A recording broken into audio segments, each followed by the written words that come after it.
Akayimba k'ekiyindi kano Christine Nabulimeke yasalawo okufuula akadde k'essimu ye oba kayite ringtone era atubuulidde ekyamusikiriza okukakozesa. Nalaba vidiyo y'akakayimba ate ne biti y'akayimba yeyandetera okufuna okulonda eyo nga ringtone ya. Bwe bankubira akasimu mpulira nga njagala nsooke akayimba kasooke kaggweeyo then ndyoke nkwata omuntu ankubidde. Ono atunnyonnyodde engeri y'akayimba kano gye kamufuulamu ow'enjawulo. Kizibu osanga omuddugavu alina ringtone y'ekindi gogiina ye uniqueness. Bwe bankubira nsobola otegeera naye essimu yange yeri evuga kubanga kiyindi kyekiyimba ate nga nze ndi muddugavu. Nabulimesi ye yekka yeenyumiriza mu kuteeka obuyimba mu ssimu ye. Abantu ab'enjawulo batutegeezezza lwaki baasalawo okukozesa ennyimba ez'enjawulo ng'obude.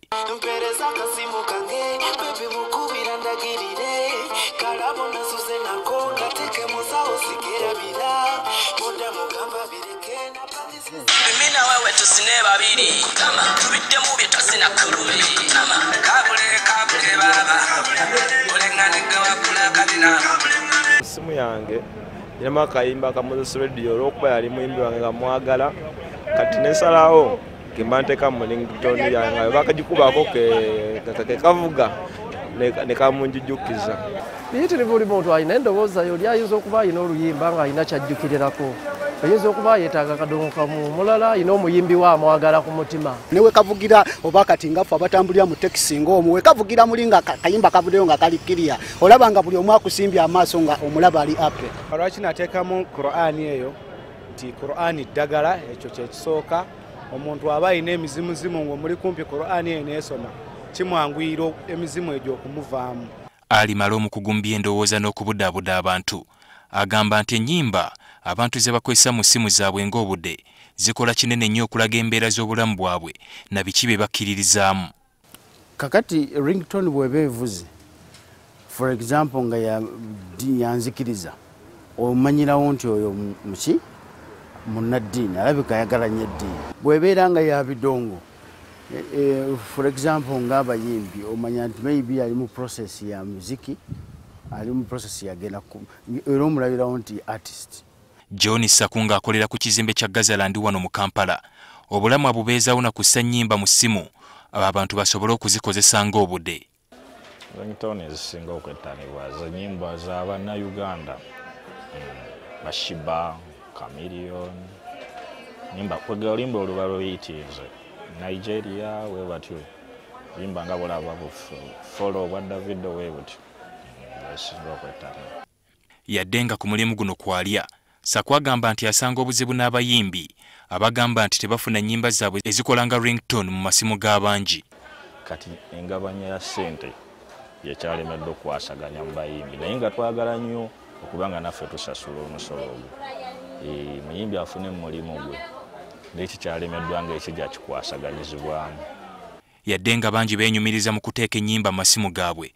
Abamu tebabirabamu makulu. The ringtones especially nga zikwatagana ne music mandaba nga tezinkolera at least nkozese y'essimu nga manyi nti that's your ringtone. Mike yazigidi n'ateekako kikiri commander bwebito kwegamba ringtone yandibadde regulated nga buli woogenda manya nti kati wano wengenze mu kuziika tekyetaagisa abantu kubatawaanya bali mu mbeera yakunakuwala. Ng'oggyeko obudde bw'omu ssimu omanyiddwa nga ringtones, abantu ab'enjawulo balina endowooza essali zimu ate ku buyimba omuntu bw'awulira nga kubidde obumanyiddwa nga caller tunes. Press star to copy this caller tune for 700 shillings per month. Now suppose the Chinese say there is empty land in Africa, want to go and live there.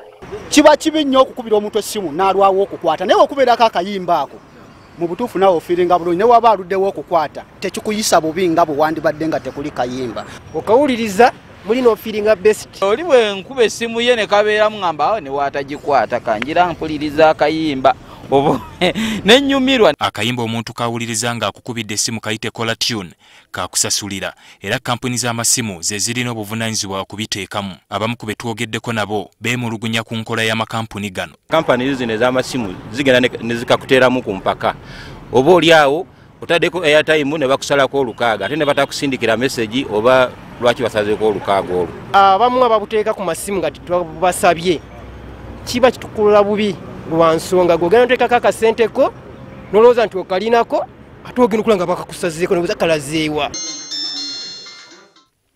Ali Mivule, NTV Akawungeezi.